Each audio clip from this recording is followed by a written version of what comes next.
പണ്ട് വരയ്ക്കത്തില്ല ഇങ്ങനെ ഒരു ചെറിയ സർക്കിൾ അതാണ് എന്റെ ശരിക്കും പറഞ്ഞാൽ അങ്ങനെയാണ് ഞാൻ ചെയ്തേക്കുന്നത്. എനിക്ക് മനസ്സിലാവും, വേറെ ആർക്കും അത് മനസ്സിലാവത്തില്ല. ഇതൊക്കെ സെറ്റ് ചെയ്ത് അടിപൊളിയായിട്ട് വെച്ചിട്ട് പിന്നെ ഞാൻ വീഡിയോഗ്രാഫേഴ്സിനൊക്കെ സെറ്റ് ചെയ്തപ്പോൾ എല്ലാവരും പറഞ്ഞു നടക്കില്ല. അങ്ങനെയാണ് സന്ദീപ് അണ്ണനെ കണക്ട് ചെയ്യുന്നത്. പക്ഷെ ചെയ്തു വന്ന് സന്ദീപ് ഞാൻ അങ്ങ് പോയിട്ട് ഞങ്ങൾ കോയമ്പത്തൂരാണ് ഷൂട്ട് ചെയ്തത്. ഇവിടുത്തെ റെയിൽവേ സ്റ്റേഷനിൽ ഷൂട്ട് ചെയ്യാൻ വേണ്ടിട്ട് കുറച്ച് സീൻ ആയതുകൊണ്ട് നേരെ കോയമ്പത്തൂർ വിട്ടു. ആണ് അത്രയൊക്കെ എഫേർട്ട് എടുത്തിട്ടാണ് കോയമ്പത്തൂർ പോയി ഷൂട്ട് ചെയ്ത കുഴപ്പമില്ല. അവിടെ ഒന്നാമത്തെ കാര്യം നമ്മള് ഷൂട്ട് ചെയ്യുന്ന ആർക്കും അറിയാൻ പറ്റില്ല. ഞാൻ ഈ കോസ്റ്റ്യൂമിൽ അങ്ങനെ നടക്കുമല്ലേ, എല്ലാരും എന്നെ ഇങ്ങനെ നോക്കുന്നു, മാറ്റർ എന്നൊക്കെ വിളിക്കുന്നത് എന്നെ. ഞാൻ റോഡിൽ എന്നെ ശരിക്കും വിളിച്ചു, ഞാൻ റോഡിൽ കൂടെ ഒക്കെ പോയപ്പോ ഞാനാ അങ്ങനെ ഇന്ന് അവരെ കാണത്തില്ലല്ലോ, അപ്പൊ എനിക്കറിയാം ഇങ്ങനെ കാണിച്ചിട്ടോ ആരും വരാത്ത വാങ്ങി കിട്ടോ ശരിക്കും. എന്നിട്ട് അവിടുത്തെ രാത്രിയൊക്കെ നടന്നു പോകുന്ന കുറെ സീനൊക്കെ ഉണ്ടായി. അതെ. അപ്പൊ സംഭവം എന്ന് പറഞ്ഞാൽ ഞങ്ങൾക്ക് കോസ്റ്റ്യൂം മാറ്റാം. ഞങ്ങളെല്ലാം കാറിൽ നിന്ന് ഒരു സാരി ഉടുക്കുന്നു, അടുത്ത സാരി ഭംഗിയായിട്ട് ഉടുക്കണം. എനിക്ക് ഉടുക്കാൻ അറിയത്തില്ല, എങ്ങനെയെങ്കിലും ഉടുത്താൽ മതി. അപ്പൊ സാരി എല്ലാവരും പുറത്ത് നിർത്തിട്ട് സാരിയൊക്കെ പെട്ടെന്ന് വണ്ടിയിൽ നിന്ന് തന്നെ മാറ്റുന്നത്, അടുത്ത സാരി പോകുന്നത്. അങ്ങനെ അപ്പൊ റോഡിൽ കൂടെ പോകുമ്പോഴൊക്കെ ആദ്യമൊക്കെ കുഴപ്പമില്ലായിരുന്നു, ഞാൻ ഹായ് പോയി. പിന്നെ ഇപ്പൊ രാത്രി ടൈം കഴിയുന്നതനുസരിച്ച് എനിക്ക് കുറച്ച് ഇൻസെക്യൂർ ആവാൻ തുടങ്ങി. കാരണം വേറെ ട്രാൻസ്ജെൻഡേഴ്സ് റോഡിലുണ്ടേ. അപ്പൊ അതില് ഇതായിരുന്നു. പക്ഷെ വീഡിയോ എഡിറ്റ് ചെയ്യുന്ന പോസ്റ്റ് ചെയ്യുന്ന വരെ ഞാൻ ഭയങ്കര ടെൻസ്ഡ് ആയിരുന്നു. കാരണം ഇതെങ്ങനെ ആളുകൾ എടുക്കുന്ന അറിയില്ലാത്തതിന്റെ ഒരു അത് പോസ്റ്റ് ചെയ്ത് കഴിഞ്ഞപ്പോ വിൻസി വരെ ലൈക്ക് ചെയ്തിട്ട് എന്നെ ഫോളോ ചെയ്തു. ഇൻസ്റ്റാഗ്രാമിൽ എന്നെ ആ റീലിൽ നിന്ന് ഫോളോ ചെയ്തു. ഞാൻ ലൈക്ക് വിൻസി ഒക്കെ എന്നെ ഫോളോ ചെയ്തെന്ന് പറയുമ്പോ ഞാൻ ഭയങ്കരമായിട്ട് സന്തോഷമായി. പിന്നെ അമ്മ ആദ്യം ഞാൻ അയച്ചു കൊടുക്കുന്ന അമ്മ അനിയത്തിക്കാണ്, പിന്നെ സന്ദീപ്, അങ്ങനെ കുറച്ചുപേരുണ്ട് ഞാൻ അയച്ചു കൊടുക്കുന്നത്. അപ്പൊ അനിയത്തിക്കും അമ്മയ്ക്ക് അയച്ചു കൊടുത്തപ്പോ അമ്മയ്ക്ക് കഥ പറഞ്ഞു കൊടുത്തിട്ടേ ഉള്ളൂ, അമ്മ വായിച്ചിട്ടില്ല. അമ്മ വിളിച്ചിട്ട് കരയെന്ന്. ഞാൻ പറഞ്ഞു കരയല്ലേ അമ്മ. അല്ല അത് കണ്ട ഇമോഷണലി കണക്ട് ആവും. എനിക്ക് ഉപ്പുമുളകിലെ ഏറ്റവും ഇഷ്ടപ്പെട്ട കോംബോ ലച്ചുവിന്റെയും കേശുവിന്റെയും കോംബോ. ഒന്നാമത് നമ്മൾ ഈ സിസ്റ്റർ ബ്രദർ കോംബോ ഓൾറെഡി ഭയങ്കര രസമാണ് കാണാൻ, പക്ഷെ ഇവരുടെയും ഭയങ്കര രസമാണ് ഇങ്ങനെ കണ്ടുകൊണ്ടിരിക്കുക. കേശു ടു നൈസ് ആണ് ആക്ച്വലി, നല്ലൊരു പേഴ്സണാലിറ്റി ആണ്. എന്ന് പറഞ്ഞാൽ ഇപ്പൊ എനിക്ക് അനിയനെ അനിയനാണവൻ.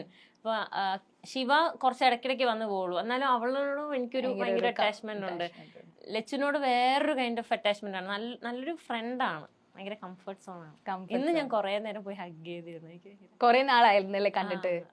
ആക്ച്വലി അത് ഇപ്പൊ എന്തെങ്കിലും പേഴ്സണൽ സ്പേസ് ഉണ്ട്. വർക്കിംഗ് ഒരു പ്രൊഫഷണൽ സ്പേസ് അല്ലാണ്ട് ഒരു പേഴ്സണൽ സ്പേസ് നമ്മുടെ ഇടയിലുണ്ട്. അപ്പൊ അത് ഭയങ്കര അടിപൊളിയാണ്. ഇപ്പൊ കേശുവിന്റെ കാര്യം പറഞ്ഞാൽ എത്രയോ പേര് ഒരിടക്ക് പറഞ്ഞു തന്ത വൈബാണ്.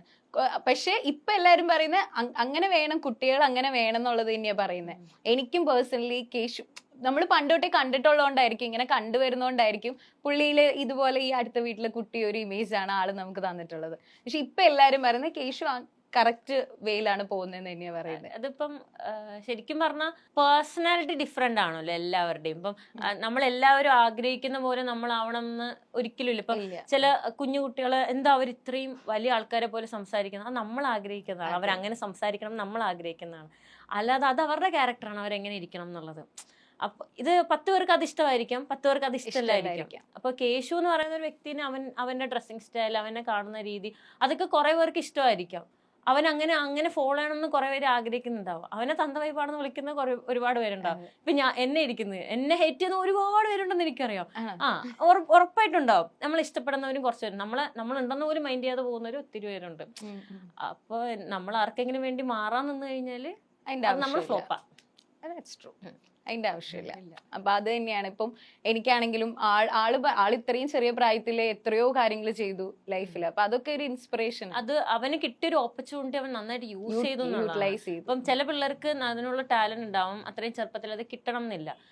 പക്ഷെ അവൻ നല്ലൊരു അതായത് ഉപ്പുമുളകിൽ ഒരു 10 വർഷം വർക്ക് ചെയ്തു. പക്ഷെ അതിന്റെ ഒരു ഹെഡ് വെയിറ്റും ഇത് വെച്ചുകൊണ്ട് നടന്നിരുന്നെങ്കിൽ അവൻ ചിലപ്പോൾ ഇന്ന് നിൽക്കുന്ന ഒരു സ്ഥലത്ത് നിൽക്കില്ലായിരുന്നു. അവൻ ഇത്രയും ഇപ്പൊ ഞങ്ങൾക്കൊക്കെ അവൻ സീനിയർ ആണ്. അപ്പൊ ഒരിക്കലും അവൻ അത് കാണിക്കുന്നില്ല. ഇപ്പോഴും അമ്മായി അല്ലെങ്കിൽ ചേച്ചിന്ന് വിളിച്ച് അവൻ കൂടെ വരുന്നുണ്ട്. അവൻ ഒരു ക്യാരക്ടർ ഉണ്ട് അവന്. ചില കുട്ടികള് നമ്മളിപ്പോ പോയി കഴിഞ്ഞാലും നമ്മളെക്കാളും സീനിയർ ആണെങ്കിൽ അവരത് കാണിക്കും, പക്ഷെ നമ്മൾ കാണിക്കുന്നില്ല. ക്യാരക്ടറാണ്. ഇപ്പൊ നമുക്ക് ചിലപ്പോൾ നമ്മൾ വീട്ടിൽ കുറെ ഉണ്ടാക്കി കൊടുത്തിട്ടുണ്ടാവാം, പക്ഷെ ക്യാരക്ടർ ഇല്ലെങ്കിൽ അത് ഭയങ്കര ഭയങ്കര ഇതാവും. അതാണ്. അതെ, റീസെന്റ് തെങ്ങി കയറാനൊക്കെ പഠിച്ചല്ലോ. അത് കണ്ടല്ലേ? ഞാൻ കണ്ടായിരുന്നു. അതെന്താ അറിയോ? അതെന്താ? തെങ്ങി കയറണം ഞാൻ കുറെ ദിവസമായിട്ട് വിചാരിച്ചു, ആഗ്രഹിച്ചോണ്ടിരിക്കണ. അപ്പോ കാലിന്റെ അടി ഫുള്ള് പൊട്ടിയിരിക്കും കേട്ടോ. തെങ്ങി കയറിട്ടാ ഞാൻ മെഷീൻ വെച്ചിട്ടല്ലേ വെച്ച് കേറി. അതിന് മുന്നേ ഞാൻ കുറച്ച് അഭ്യാസം അവിടെ കാണിച്ചായിരുന്നു. അതിട്ടില്ല കാരണം ഇവിടേക്ക് ഇങ്ങനെ ഒരഞ്ഞിട്ട് കുറച്ച് പണിയായി. അച്ഛൻ്റെ അടുത്ത് ഞാൻ എന്ത് ചെയ്യണം പറഞ്ഞ അച്ഛൻ വാ ചെയ്യിപ്പിക്കാം. അച്ഛൻ്റെ ഒരുപാട് തെറിയിട്ട് ഇന്നലെ. വേറെ ഒരു പണിയില്ല, കൈയും കാലും ഒടിഞ്ഞു കിടക്കുന്ന. നാളെ നിനക്ക് തിരിച്ചു പോകേണ്ടത്, ഒരു ദിവസത്തേക്ക് വീട്ടിൽ പോയതാ.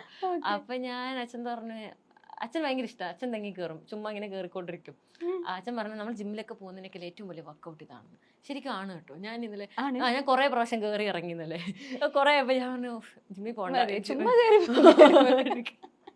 അങ്ങനെ തിരിച്ചിറങ്ങി വന്നപ്പോ ലാസ്റ്റ് കാലിന്റെ അടി നോക്കിയപ്പോ ഫുള്ള് പൊട്ടി. നല്ല ആണല്ലേ, നമ്മൾ ആദ്യമായിട്ട്. പക്ഷെ എനിക്ക് ഇഷ്ടപ്പെട്ടു. ഞാൻ ഇങ്ങനെ വീട്ടിൽ ഇടക്കിടക്ക് തെങ്ങി കയറാൻ. ഇൻസ്റ്റാഗ്രാമിൽ കുറെ കമന്റ് വന്നു, കൊച്ചിയിൽ നല്ലൊരു ജോലിയുടെ വാക്കൻസി ഉണ്ട്, ഞങ്ങളെ വീട്ടിൽ തേങ്ങ ഇടാൻ ആളെ കിട്ടുന്നില്ല. അല്ലാതെ വേറെ ജോലി ഇല്ലെങ്കിൽ ജീവിക്കാൻ എന്താ ഒരു പ്രൊഫഷൻ അല്ലേ? തീർച്ചയായിട്ടും. അപ്പൊ തെങ്ങി കയറാനും പഠിച്ചു നമ്മള്. ഈ ഫീൽഡിൽ വരുന്നതിനേക്കാൾ മുമ്പൊക്കെ ഒരുപാട് പണ്ട് ഒരാള് ഇടുക്കിയൊക്കെ ചെയ്തിട്ടുള്ള ആളാണ് അല്ലേ? അത് ഒരു മോശമായിട്ടുള്ള ഒരു അനുഭവം ഉണ്ടായി. നമുക്ക് നമ്മൾ വരുന്ന സാഹചര്യം അല്ലെങ്കിൽ നമ്മൾ വളർന്നു വരുമ്പോൾ ഒരുപാട് എക്സ്പീരിയൻസ് ഇങ്ങനെ ഉണ്ടാവുമല്ലോ. അച്ഛൻ പണ്ട് പോലെ പറയും, ശരിക്കും നമ്മൾ പേടിക്കുമ്പോഴാണ് നമ്മൾ അറ്റാക്ക് ചെയ്യപ്പെടുന്നത് കൂടുതലും. അപ്പോൾ നമുക്ക് സാറ്റിസ്ഫാക്ഷൻ വരുന്നെങ്കിൽ തിരിച്ച് എന്തെങ്കിലും കൊടുക്കണം. അപ്പൊ കൊടുത്തു കഴിഞ്ഞാൽ ഓക്കെ നമ്മൾ അത്രയെങ്കിലും ചെയ്തല്ലോ എന്നൊരു സാറ്റിസ്ഫാക്ഷൻ നമുക്ക് ഉള്ളിൽ വരും. ചിലപ്പോൾ അവർക്ക് വേദന എടുത്തെന്ന് വരണം എന്നില്ല, ബട്ട് നമുക്കൊരു സാറ്റിസ്ഫാക്ഷൻ കിട്ടില്ലേ, നമ്മൾ എന്തെങ്കിലുമൊക്കെ ചെയ്തു എന്ന്. കാരണം എനിക്ക് ആ റിഗ്രറ്റ്, എന്നെ +1 എന്നോട് വളരെ മോശമായിട്ട് ബിഹേവ് ചെയ്ത കുട്ടിയോട് 2 ദിവസം ഉണ്ടായിരുന്നു ആ ബിഹേവിയർ. ആദ്യത്തെ ദിവസം എനിക്ക് ഒന്നും ചെയ്യാൻ, ഞാൻ നമ്പായി പോയി, എനിക്കൊന്നും ചെയ്യാൻ പറ്റില്ല. അപ്പോഴത്തേക്ക് എന്റെ മൈൻഡിൽ കയറിയതാണ് എനിക്ക് ഇന്ന് തിരിച്ചു കൊടുക്കണം എന്നുള്ളത്. അത് നെക്സ്റ്റ് അവൻ ബാഡായിട്ട് ബിഹേവ് ചെയ്തപ്പോ കൊടുക്കാൻ പറ്റും, അത് കിട്ടാൻ വേണ്ടിട്ടായിരിക്കും. അതെ, അപ്പൊ ഒരു സാറ്റിസ്ഫാക്ഷൻ കിട്ടി. അത് അൾട്ടിമേറ്റ് ആണ്. അതെ, അത് ഭയങ്കര അൾട്ടിമേറ്റ് ആണ്. കാരണം പണ്ട് ഞാൻ ഒരു ട്രീറ്റ്മെന്റ് എടുക്കാൻ പോയപ്പോ ഒരു കുട്ടിയുടെ അച്ഛനാണ്, അതായത് എന്റെ അതേ ഏജുള്ള ഒരു കുട്ടിയുടെ അച്ഛൻ എന്നോട് മിസ്ബിഹേവ് ചെയ്തു. അപ്പൊ ഞാൻ കൊടുത്തു തിരിച്ച്. ആ സമയത്ത് ഭയങ്കരമായിട്ട് മിസ്ബിഹേവ് ചെയ്തു. അതെനിക്കറിയില്ല, അന്നത്തെ അഡ്രിനൽ റഷിന് ഞാനൊരു 4th സ്റ്റാൻഡേർഡ് ആണെന്ന് തോന്നുന്നു. അന്ന് എനിക്കത് ചെയ്യാൻ പറ്റും. അപ്പൊ അപ്പോഴാണ് ഞാൻ പറയുന്നത്, നമ്മളെ പാരന്റിങ് ഭയങ്കര ഇമ്പോർട്ടന്റ് ആണ്. അന്ന് വീട്ടില് വന്ന് പറയുമ്പോ അവര് അയ്യോ മക്കൾ അങ്ങനെ ചെയ്യരുതെന്ന് പറഞ്ഞു കഴിഞ്ഞാൽ നമ്മള് പേടിച്ചു. പിന്നെ നമുക്ക് പേടിയായിരിക്കും. പിന്നെ അതിനുശേഷം ഒരാൾ മിസ്ബിഹേവ് ചെയ്തപ്പോൾ ഞാൻ അപ്പൊ റിയാക്ട് ചെയ്തിട്ട് അച്ഛനോട് ചെന്ന് പറഞ്ഞു. അച്ഛൻ നല്ല പൊട്ടിച്ചു, വീടിന്റെ അടുത്ത് അവർക്ക് നല്ല പൊട്ടിച്ചു. അപ്പൊ ഒരു സാറ്റിസ്ഫാക്ഷൻ. അതൊക്കെ കണ്ടു വളരുമ്പോൾ നമ്മൾ എന്തായാലും കൊടുക്കാനുള്ള ഒരു ഇത് വരുമല്ലോ. ഇപ്പോഴും അത് ഭയങ്കര ഇമ്പോർട്ടന്റ് ആണ്. ഇവൻ ഈ ഒരു ഫീൽഡിലാണെങ്കിലും അല്ലെങ്കിലും ഈ ഫീൽഡിൽ മാത്രമല്ല, മൊത്തത്തില് അത് വളരെ ഇമ്പോർട്ടന്റ്.